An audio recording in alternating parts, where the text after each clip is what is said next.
బంగారం ఇచ్చి వెళ్ళొచ్చుగా, వెండిచ్చి వెళ్ళొచ్చుగా, స్థలాలు పొలాలు ఇచ్చి వెళ్ళొచ్చుగా, ఒక మంచి స్టేటస్ ఇచ్చి వెళ్ళొచ్చుగా, మంచి పేరు ప్రఖ్యాతులు ఇచ్చి వెళ్ళొచ్చుగా, వాళ్ళని గొప్పవారిగా చేసి వెళ్ళొచ్చుగా. ఆయన అలా చేయాలి అంటే చేయగలడు. ఆయన ఇవ్వాలి అంటే ఏదైనా ఇవ్వగలడు. కానీ వాటన్నిటినీ వదిలేసి వారికి ఏమిచ్చాడు? వాక్యము మాత్రమే ఆయన ఇచ్చాడు. ఎందుకని యేసుక్రీస్తు వారు వాక్యాన్ని ఎందుకు ఇచ్చెళ్ళాడు? ఇక్కడే అర్థమైపోవాలి విశ్వాసులకు. ఎన్నో ఉండగా వాక్యాన్ని మాత్రమే ఎందుకు ఇచ్చెళ్ళాడంటే, గ్రహించాలి వాక్యం ఎంత విలువైనదో తెలిసిపోతుంది. ఆయనే వాక్యం ఇచ్చెళ్ళాడంటే వాక్యము కంటే గొప్పది మరొకటి లేదని అర్థమైపోతుంది. వాక్యం యొక్క విశిష్టత, ప్రాముఖ్యత ఎంత గొప్పదో అర్థమైపోతుంది, చక్కగా అర్థమైపోతుంది. అవును, విశ్వాసి జీవితంలో అతి ప్రాముఖ్యమైనది ఏదైనా ఉంది అంటే ఖచ్చితంగా వాక్యం ఉండాలి. జీవితంలో ఏముండాలి? విశ్వాస జీవితంలో ఏమున్నా లేకపోయినా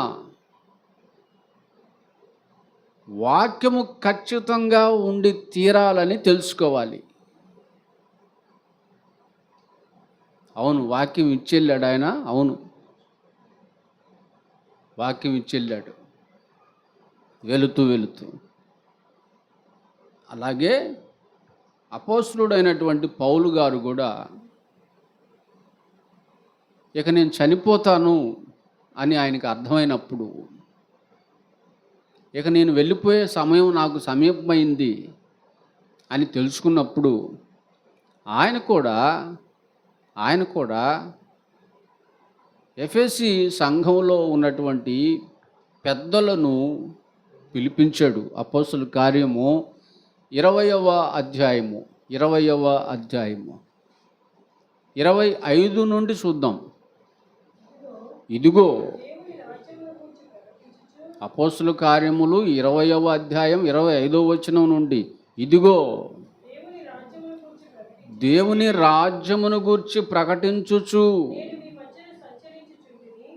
నేను మీ మధ్యలో సంచరించుచుంటిని. మీలో ఎవరును ఇంకెవరు కూడా నా ముఖమును చూడరని నాకు అర్థమైపోయింది, నాకు తెలిసిపోయింది. కాబట్టి మీలో ఎవరి నాశనము విషయములో నేను దోషిని కానని నేడు మిమ్మల్ని నేను సాక్ష్యం పెడుతున్నాను. దేవుని సంకల్పం అంతయు మీకు తెలపకుండా నేను ఏమీ దాచుకోలేదు.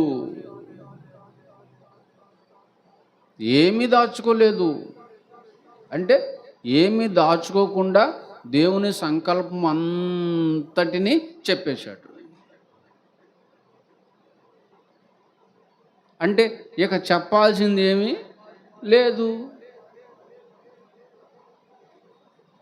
అంతా చెప్పేశాడా? దేవుని సంకల్పం అంతా చెప్పేశాడు. చెప్పిందంతా ఆయన రాసేసాడు, చెప్పేశాడు, రాసేసాడు.